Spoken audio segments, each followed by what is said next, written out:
जय श्री ओम नमः सिद्धेभ्य नमो अरिहंताणं नमो सिद्धाणं नमो आयर्याणं नमो वज्रायाणं नमो लोहे सव्वसाहुणं मंगलमय मंगलम भगवान वीरो मंगलम गौतमो गणी मंगलम कुंद कुंदार्यो जैन धर्मोस्तु मंगलम सर्वमंगल मांगल्यम सर्वकल्याणकारकम प्रधानं सर्वधर्माणां जैनं जयतु शासनं जैनं जयतु शासनं जैनं जयतु शासनम। आचार्य वादीम सिंह सूरी कृत क्षत्र चूड़ामणि की वांछना हम लोग कर रहे हैं, जिसमें हमारा पहला लंब समाप्त हो चुका था। कल से हमने दूसरे लंब की शुरुआत की थी और उसमें हम लोगों ने 11 श्लोक पढ़ लिए थे, जिसमें एक तीसरी उपकथा चालू हुई थी। वो जो उनके गुरु थे राजा नहीं, अपने जीवनधर कुमार के आर्यनंदी, उन्होंने अपनी पूर्व की कथा उनको सुनाई, जिसमें वो लोकपाल राजा थे। उनकी एक लोकपाल राजा की कथा सुनाई उनको। उस लोकपाल राजा ने जैनेश्वरी दीक्षा ग्रहण कर ली। उसके पश्चात उनको भस्मक रोग हो गया था। भस्मक रोग यानी वो कितना भी खाते जाएं उनकी भूख मिटती नहीं थी, उनको और भूख लगती थी। ऐसा भस्मक रोग उनको हो गया था। ये 11वें श्लोक के अंत तक हम लोगों ने पढ़ लिया ये सब। आज हम लोग 12वें श्लोक से शुरू करेंगे, पेज नंबर 133 पर। भस्मक रोग होने का कारण। न हि वारयितुं शक्यं दुष्कर्मावलप तपस्यया विस्फुलिनेन किं शक्यं दुग्धमार्दप्रदीपदनम्। अन्वयार्थ। निश्चय से थोड़ी सी तपस्या के द्वारा खोटा कर्म निवारण करने के लिए कोई भी समर्थ नहीं हो सकता। क्या अग्नि की जरा सी चिंगारी से गीला ईंधन जलने के लिए समर्थ है? बिल्कुल जलने के लिए समर्थ नहीं है। ये श्लोक हम लोगों ने कल एंड में पढ़ा था, लेकिन हम लोग सिर्फ पढ़ गए थे, उसके बारे में कोई चर्चा नहीं की थी। आज हम लोग सरलार्थ देखते हैं और कुछ विशेष चर्चा करने जैसा होगा तो उसकी चर्चा करेंगे हम लोग। जैसे अग्नि की अल्प या क्षीण चिंगारी गीले ईंधन को जलाने में समर्थ नहीं है, वैसे ही अल्प तपश्चर्या से अतिशय महान पाप कर्म का निवारण कोई भी नहीं कर सकता। क्या बता रहे कि आपने बहुत पाप किया हो और थोड़ी सी तपस्या करो तो जो पाप कर्म बांधा हो बहुत सारा, वो थोड़ी सी तपश्चर्या से उसका निवारण नहीं होता है। उसके लिए एग्जाम्पल दिया कि जो अग्नि है वो गीले ईंधन को जलाने में समर्थ नहीं है। विशेषार्थ। सर्वज्ञ भगवान कथित कर्मशास्त्र का नियम या सिद्धांत अत्यंत सत्य और स्पष्ट है। उसमें किसी व्यक्ति विशेष को भी कोई छूट नहीं है। वर्तमान कालीन जीव के परिणामों का निमित्त पाकर पूर्वबद्ध पाप कर्मों का नाश होता है, अथवा पाप कर्म संक्रमित होकर पुण्य कर्म रूप भी परिणमित हो सकता है। तथापि इन दोनों अवस्थाओं के लिए जीव के यथा योग्य तप रूप परिणाम विशेष उग्र होने चाहिए। देखिए क्या बात बता रहे हैं इसमें कि सर्वज्ञ भगवान कथित जो कर्म शास्त्र है, जैन फिलॉसफी में जो कर्म शास्त्र है वो अत्यंत सत्य और स्पष्ट है। उसमें किसी व्यक्ति विशेष के लिए कोई भी छूट नहीं है। ठीक है, कर्मों में किसी भी प्रकार की रिश्वत नहीं चलती। जिसने जैसा कर्म किया होगा उसको उस तरह का फल भोगना पड़ेगा। कल भी हम लोगों ने चर्चा की थी कि तीर्थंकर भगवान जैसे जीवों को भी अपने पूर्वकृत पाप कर्म का उदय भोगना पड़ता है, तो साधारण जीवों की तो यह बात ही कहाँ रही। ठीक है, वर्तमान कालीन जीव के परिणाम का निमित्त पाकर पूर्वबद्ध पाप कर्मों का नाश होता है। हमने पहले कोई बहुत पाप किए हों, लेकिन अभी अपने पास में वर्तमान में अगर अपने परिणाम निर्मल है तो उनका उन निर्मल परिणामों का निमित्त पाकर पूर्वबद्ध पाप कर्म जो है उनका नाश हो सकता है, अथवा पाप कर्म संक्रमित हो सकता है, कम हो सकता है, या संक्रमित होकर पुण्य रूप परिणमित भी हो सकता है। तथापि इन दोनों अवस्थाओं के लिए जीव के यथा योग्य तप रूप परिणाम विशेष उग्र होनी चाहिए। देखिए उसके लिए विशेष तप, विशेष पुरुषार्थ की ज़रूरत है, तभी वो पाप पूर्वबद्ध जो पाप कर्म है या तो वो नाश होगा या वो पुण्य कर्म रूप में परिणमित या संक्रमित होगा। यदि पूर्वबद्ध पाप कर्म अधिक स्थिति और अनुभाग वाले हों तो उनके नाश या संक्रमण के लिए उतने ही उग्र पुरुषार्थ रूप तप आवश्यक है। अगर जो पूर्वबद्ध पाप कर्म जो है, जो पहले पाप किया हुआ है, उसकी स्थिति और अनुभाग बहुत ज़्यादा है, स्थिति है कि उसकी फल देने, वो कितने टाइम तक फल देगा उसको कहते हैं स्थिति, और अनुभाग यानी कितना गहरा फल देगा वो, मतलब कितनी क्वांटिटी में फल देगा। पहला है क्वांटिटी, दूसरा है क्वालिटी, कैसी क्वालिटी का फल देगा। तो अगर वो बहुत ज़्यादा है स्थिति और अनुभाग, तो उनका नाश या संक्रमण, उन पाप रूप कर्मों को नाश करना या उनको पाप रूप को पुण्य रूप में संक्रमण करने के लिए उतना ही उग्र पुरुषार्थ रूप तक आवश्यक है। उतना ही उग्र पुरुषार्थ करना पड़ेगा जितनी उग्र उनकी स्थिति और अनुभाग है। यदि जीव उतना उग्र पुरुषार्थ करने में समर्थ नहीं है तो पूर्ववद् कर्म उदय में आए बिना नहीं रहेंगे। ये जैन धर्म का कर्म सिद्धांत ही ऐसा है। यदि आपने उग्र पुरुषार्थ करके तप रूप आचरण किया तो आपके पूर्वबद्ध पाप कर्म जो हैं वो या तो संक्रमण को प्राप्त होंगे या उनका नाश होगा, मगर यदि नहीं किया तो वो कर्म उदय में आए बिना नहीं रहेंगे। लोकपाल मुनिराज को वर्तमान काल में यथा योग्य इच्छा निरोध रूप अथवा स्वरूप में प्रतपन रूप आवश्यक तप नहीं हो सका। इस कारण पूर्वबद्ध पाप कर्म के उदय से भस्मक व्याधि नामक महारोग्य हुआ है उनको। ठीक है, 13 नंबर का श्लोक है मुनि दीक्षा का त्याग। अशक्तयेव तपः सोऽयं राजा राज्यमिवाज्य तज श्रेयांसी बहुविघ्नानि त्येतन्नुधाभवत्। अन्वयार्थ, उसी राजा ने शक्तिहीन पने से ही राज्य की तरह तप करना भी छोड़ दिया। देखिए शक्ति नहीं थी, दिगंबर मुनिराज की तरह आचरण करने की शक्ति नहीं रही क्योंकि भस्मक व्याधि रोग हो चुका था। और मुनि, जैन मुनि का ये स्वरूप है कि वो एक ही बार भोजन ग्रहण करते हैं, खड़े खड़े, वो भी 32 ग्रास का भोजन होगा, उससे ज़्यादा वो ग्रहण नहीं कर सकते। लेकिन चूंकि भस्मक व्याधि रोग होने की वजह से वो मुनिचर्या का पालन नहीं कर पाए, इसलिए जिस तरह से राज्य पाठ छोड़ दिया उस तरह उन्होंने ये तपश्चरण भी छोड़ दिया और मुनि दीक्षा भी छोड़ने का विचार कर रहे हैं। अत्र नीति, निश्चय से कल्याणकारी कार्य बहुत विघ्न वाले होते हैं। यह किंवदंती अभी की नहीं है अपितु पहले से चली आ रही। कोई भी कल्याणकारी या अच्छा कार्य हम करने का विचार करते हैं तो उसमें विघ्न आना बहुत स्वाभाविक सी बात है। ये किंवदंती यानी ये चर्चा आज की नहीं है, ये जो कहावत है ये आज की नहीं है, बहुत पहले से चली आ रही है। सरलार्थ, जैसे पहले लोकपाल राजा ने राज्य का त्याग कर दिया था, वैसे ही अब लोकपाल आर्यनंदी मुनिराज ने भस्मक बाधा को सहन करने की सामर्थ्य न होने से तप या मुनि दीक्षा का त्याग कर दिया। वही बात बता रहे वापस से यहाँ पे कि जिस तरह राज्य को छोड़ दिया था क्षणभंगुर जानकर, वैसे ही यहाँ पे मुनिराज ने, जो मुनिराज थे आर्यनंदी या लोकपाल राजा जो मुनि बने थे, उन्होंने भस्मक की बाधा को सहन नहीं कर पाने के कारण, वो सहन करने में समर्थ नहीं होने के कारण उन्होंने मुनि दीक्षा का भी त्याग कर दिया। क्योंकि कल्याणकारक कार्यों में विघ्न बहुत आते हैं, ये नियम अनादि का है, आज का नहीं है।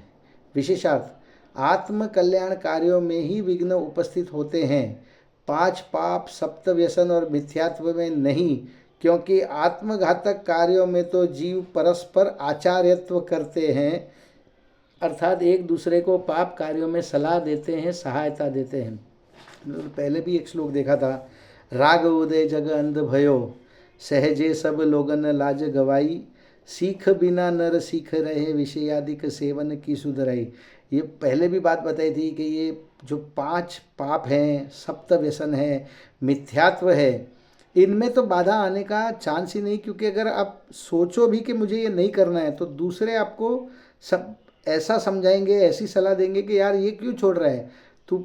अभी जैसे भाव बढ़ गए किसी चीज़ के, ब्लैक मार्केट में भाव बढ़ गए, तो तेरे पास में अगर वो माल है तो तू क्यों सस्ते में बेच रहा है, तू भी उसको महंगे में बेच। ऐसा आचार्यत्व करने वाले बहुत लोग होते हैं। एक दूसरे को इस तरह के पाप कार्यों में सलाह बहुत लोग देते हैं, दूसरे अपने को देते हैं और अपन दूसरों को देते हैं, ये प्रत्यक्ष देखा जाता है। मिथ्यात्वादी पाप कार्यों को छोड़ने वालों को लोग कोसते हैं। ऐसा ही अनादिकाल से संसार का स्वरूप चला आ रहा है।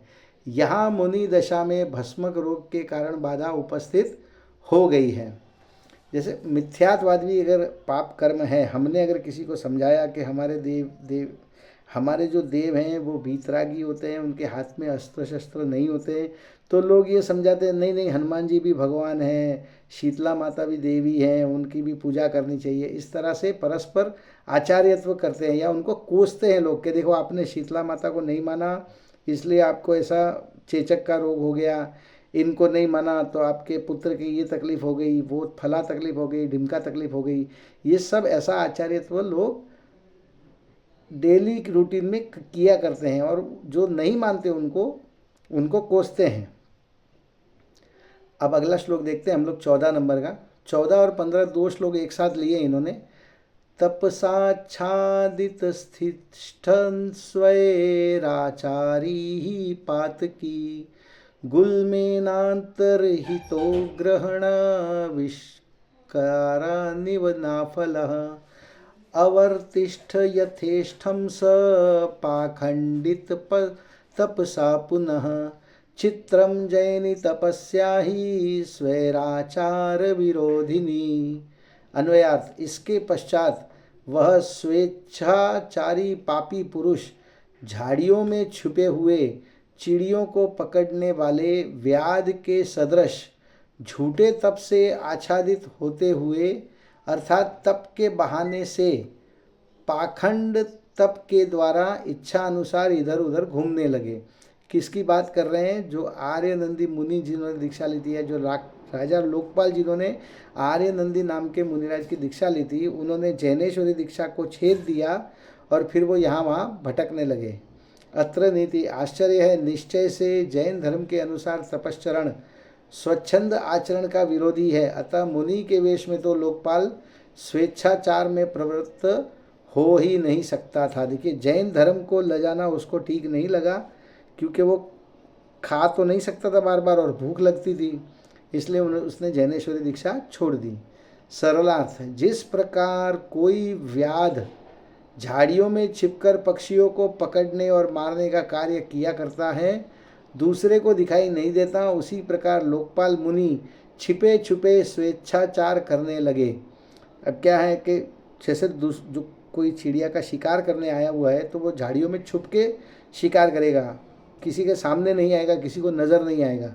उसी तरह जो मिथ्या तप से आच्छादित होकर इच्छानुसार यत्र तत्र, जो ये लोकपाल मुनि है, वे यत्र तत्र भटकने लगे, छिपे छिपे स्वेच्छाचार करने लगे। जैन जगत में दिगंबर मुनि धर्म में तो स्वेच्छाचार और ढकोसला किंचित मात्र भी सह्य नहीं है, क्योंकि जैन दीक्षा या तपस्या तो स्वेच्छाचार की सदा विरोधक ही रही है। अतः उन्होंने रोग निवारण के लिए पाखंड वेश धारण कर लिया। देखिए, स्वेच्छाचार यानी अपने इच्छा के अनुसार आचरण करना, जो चाहे खाना, जब चाहे खाना, जहाँ चाहे खाना, जिस समय चाहे खाना, ये ऐसा स्वेच्छाचार जैन धर्म में या दिगंबर मुनि धर्म में ऐसा स्वेच्छाचार और ढकोसला किंचित मात्र भी नहीं है। अरे उनके निमित्त से खाना बनाया हुआ हो तब उनमें भी वो गोचरी या जो क्या बोलते हैं आहार ग्रहण नहीं करते हैं। अतः उन्होंने क्या किया कि रोग निवारण के लिए उन्होंने पाखंड का वेश धारण कर लिया। विशेषार्थ, जैसे अग्नि और पानी के स्वभाव में परस्पर विरोध है, वैसे ही जैन तपस्या और स्वेच्छाचार में विरोध है। जैन तपस्या या साधु अवस्था में स्वेच्छाचार का रहना संभव ही नहीं है। अतएव भस्मक रोग से ग्रसित लोकपाल मुनि ने जिन दीक्षा का तो त्याग कर दिया और मिथ्या तप का आचरण करते हुए वह जीवन यापन करने लगा। मिथ्या तप इसलिए कर रहे थे कि उन्हें खाना तो चाहिए था, भूख उतनी लगती थी तो भूख सहन नहीं कर पाते थे, तो शरीर संबंधी राग हो गया, शरीर संबंधी राग हो गया, इसलिए उनको मिथ्या तप कहने लगे। 16 नंबर का श्लोक देखते हैं हम लोग, पेज नंबर 136 पर। लोकपाल भिक्षुक का भ्रमण। अतः भिक्षुर्भुभुक्षु संगंधोत्कटग्रह गते उपतापरुजो ये पेश धार्म काणाभिक्षतम। तदनंतर भिक्षुक भूख से पीड़ित होते हुए गंधोत्कट सेठ के घर गया।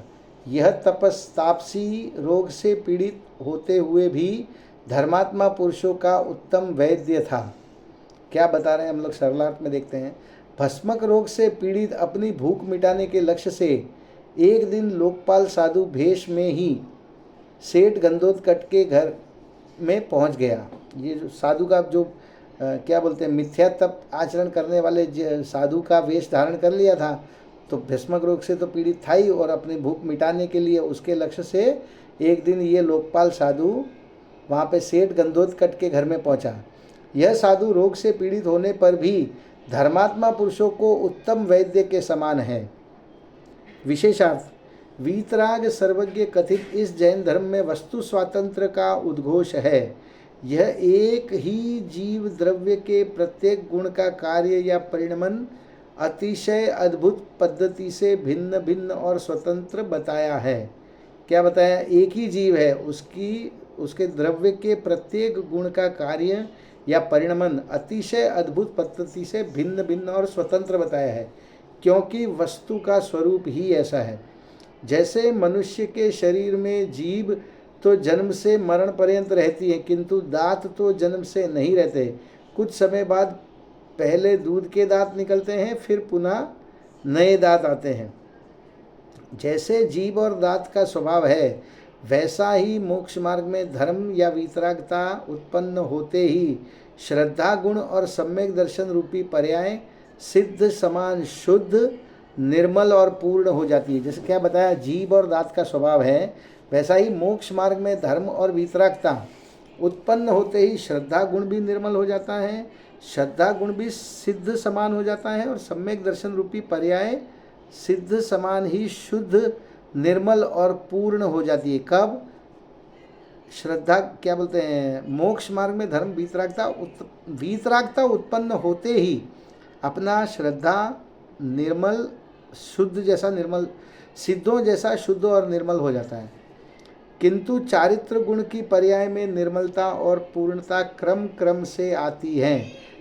देखिए, चारित्र में थोड़ा सा टाइम लगता है। आपकी श्रद्धा यदि पलट गई है तो चारित्र पलटने में थोड़ा सा समय लग सकता है।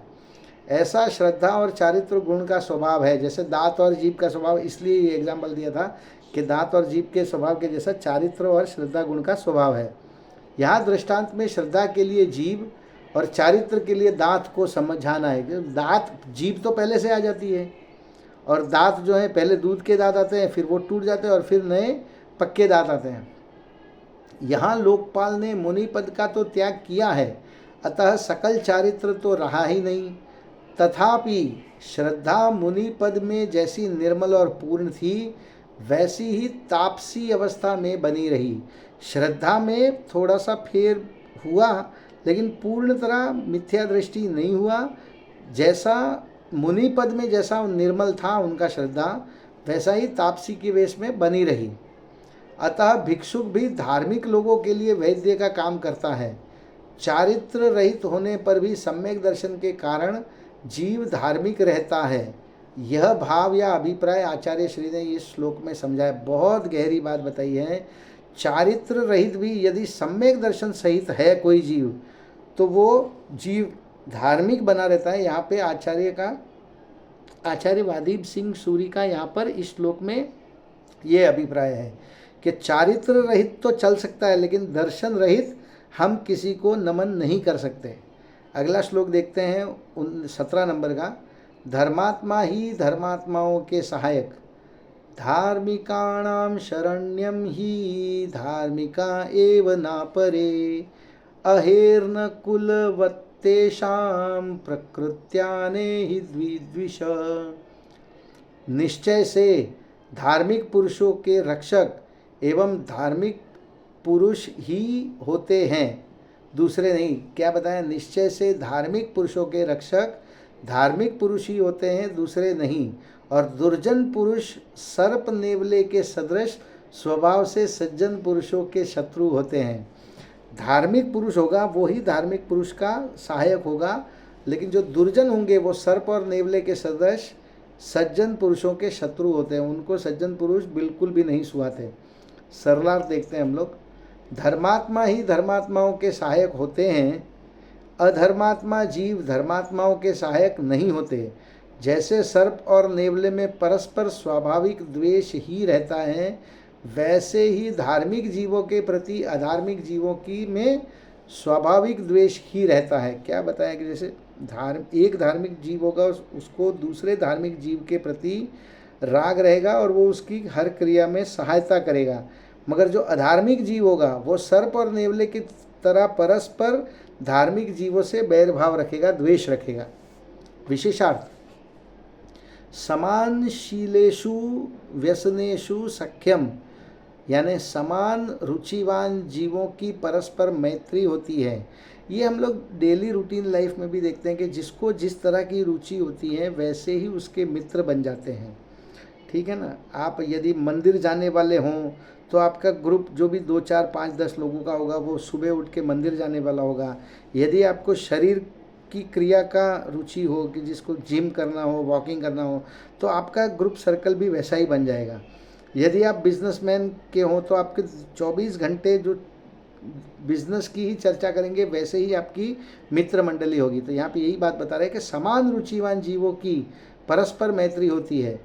इस उक्ति के अनुसार धार्मिक मनुष्यों के लिए अन्य धार्मिक मनुष्य ही आधार या सहायक होते हैं। अधार्मिक जीव धार्मिक जीवों से द्वेष करेंगे, ये तो स्वाभाविक है, किंतु धार्मिक जीव भी अधार्मिक जीवों से द्वेष करेंगे ऐसा नहीं है। देखिए एक तरफा है ये।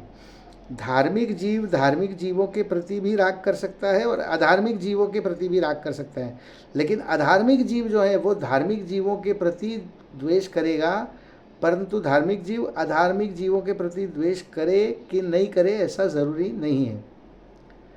धर्मात्मा जीव तो किसी भी जीव से द्वेष नहीं करते। तापसी लोकपाल, देखिए धर्मात्मा कहते ही उसको हैं जो किसी के प्रति द्वेष ना करे, जिसका श्रद्धान पलट गया हो, जिसको हर जीव में भगवान दिखे, वो किससे द्वेष कर सकता है, ये बात यहाँ पे बताना चाह रहे हैं। तापसी लोकपाल और सेठ गंधोत्कच दोनों धार्मिक जीव थे। ये इसलिए चर्चा थी कि दोनों धार्मिक जीव थे, तो तापसी को सेठ की धार्मिकता का ज्ञान था, इस कारण उसका सेठ के यहाँ भिक्षार्थ जाना स्वाभाविक था। वो भिक्षा के लिए ऐसे ही सेठ गंधोत्कच के वहाँ नहीं गया, उसको भी पता था कि ये सेठ गंधोत्कच जो है ये धार्मिक जीव है। और राजा लोकपाल जो मुनि बने थे, मुनि आर्यनंदी, वो भी धार्मिक थे, तो उनका उनके वहाँ पर आचार्य विद्यानंदी का उनके वहाँ पर जाना स्वाभाविक था, गंधोत्कच के वहाँ भोजन करने के लिए। अगला श्लोक देखते हैं हम लोग, श्लोक नंबर 18। जीवनधर कुमार को भिक्षुक की भूख का ज्ञान होना। तत्र मध्ये ग्रहम भिक्षुर्द्राक्षीत पुत्रम पुंडवम अंगत्वा त्वं च तं वीक्ष्य तदबुभुक्षुमलक्ष्ययः। अन्वयार्थ, वहाँ पर भिक्षुक ने घर के मध्य में, हे अज्ञ पुत्रों में श्रेष्ठ, तुमको देखा और तुमने उसे देखकर उसकी भूख को जान लिया। ये जो आर्यनंदी गुरु हैं वो जीवनधर कुमार को बता रहे हैं कि उस भिक्षुक ने घर के बीच में आकर तुमको देखा, यानी जीवनधर कुमार को देखा, और तुमने उस भिक्षुक को देखकर उसकी भूख को जान लिया कि ये जो आए हैं तापसी ये भूखे हैं। सरलार्थ, हे कुमार, भिक्षुक ने पुत्रों में श्रेष्ठ आपको घर में देखा और भिक्षुक को देखते ही उसकी भूख का परिज्ञान भी आपको हो गया। विशेषार्थ, जीवनधर कुमार उम्र में छोटे होने पर भी विशिष्ट प्रतिभा के धनी थे।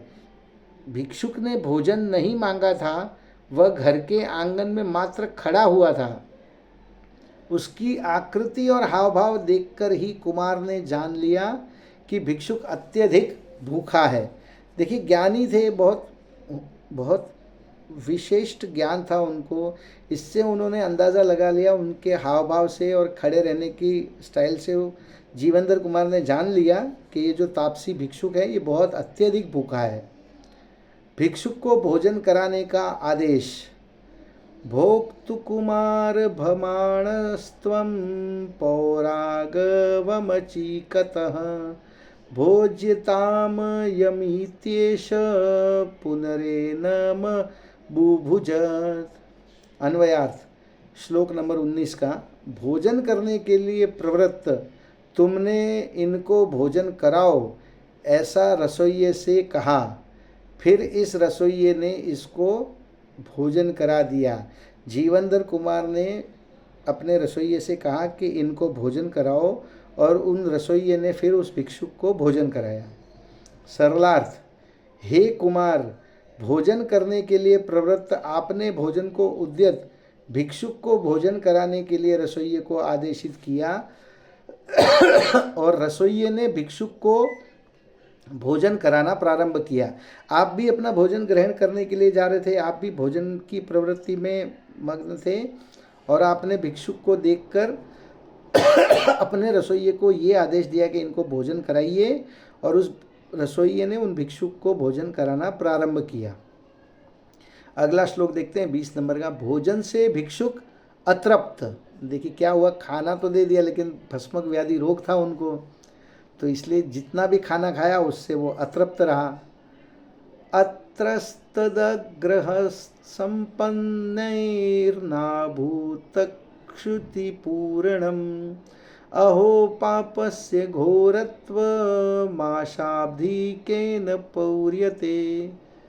अन्वयार्थ, उस घर में तैयार अन्न से इस भिक्षुक की उदर पूर्ति नहीं हुई। उदर यानी पेट, पूर्ति यानी भरना, पेट नहीं भरा। उस घर में जितना भी तैयार खाना था, जितना भी तैयार अन्न था, उससे इस भिक्षुक की उदर पूर्ति नहीं हुई, यानी पेट नहीं भरा। अत्र नीति, पाप का भयंकरपना भी कैसा विचित्र है।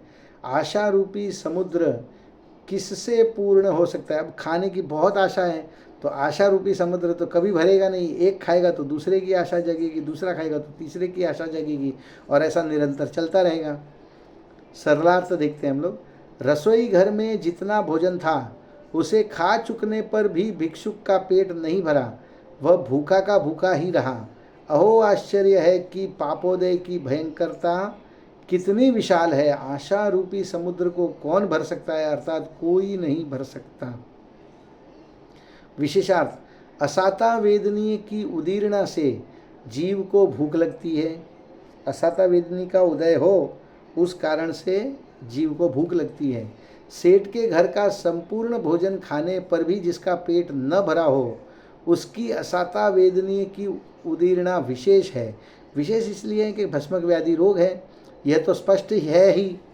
उसे कोई कैसे टाल सकता है, किसको? उस असाता वेदनी की उदीर्णा को कौन टाल सकता है? असाता वेदनीय कर्म अघाती कर्म है, ये घाती कर्म नहीं है। ये जीव के विशेष गुणों का घात नहीं करते, अपितु संयोगों में निमित्त बनते हैं ये असाता वेदनीय आदि कर्म। उसके उदय या उदीर्णा से जिन प्रतिकूल वस्तुओं का संयोग होना होगा वह तो होगा ही। उन संयोगों में फेरफार करना जीव के वश की बात नहीं है। प्रतिकूलता में दुखी होना या न होना जीव के पुरुषार्थ पर निर्भर है। देखिए क्या बता रहे हैं, असाता वेदनीय कर्म जो है वो अघाती कर्म है, और उन अघाती कर्म के उदय या उदीर्णा से जो जो प्रतिकूल वस्तुएं अपने संयोग में आएगी वो तो आनी ही है। उन पर वस्तुओं का संयोग को कोई, उन संयोगों में कोई किसी भी प्रकार का फेरफार करना जीव के वश की बात नहीं है। हाँ, मगर प्रतिकूलता में दुखी होना या ना होना ये जीव के पुरुषार्थ पर है। आपका असाता वेदनीय कर्म का उदय हो और आप दुखी ना हो ये तो बन सकता है, मगर उन असात्य कर्म वेदनीय कर्म का उदय या उदीर्णा आएगी जरूर। आशा रूपी समुद्र को भरने का प्रयास किसी ना किसी आशा रूपी समुद्र को भरने का प्रयास किसी का भी आज तक सफल हुआ है और न होगा, सफल ही नहीं हुआ और न होगा। आशा रूपी समुद्र जो है उसको आप कितना भी भरने की कोशिश करो, उसको भरने का जो प्रयास है वो ना तो आज तक किसी का सफल हुआ है और ना कभी आगे होगा।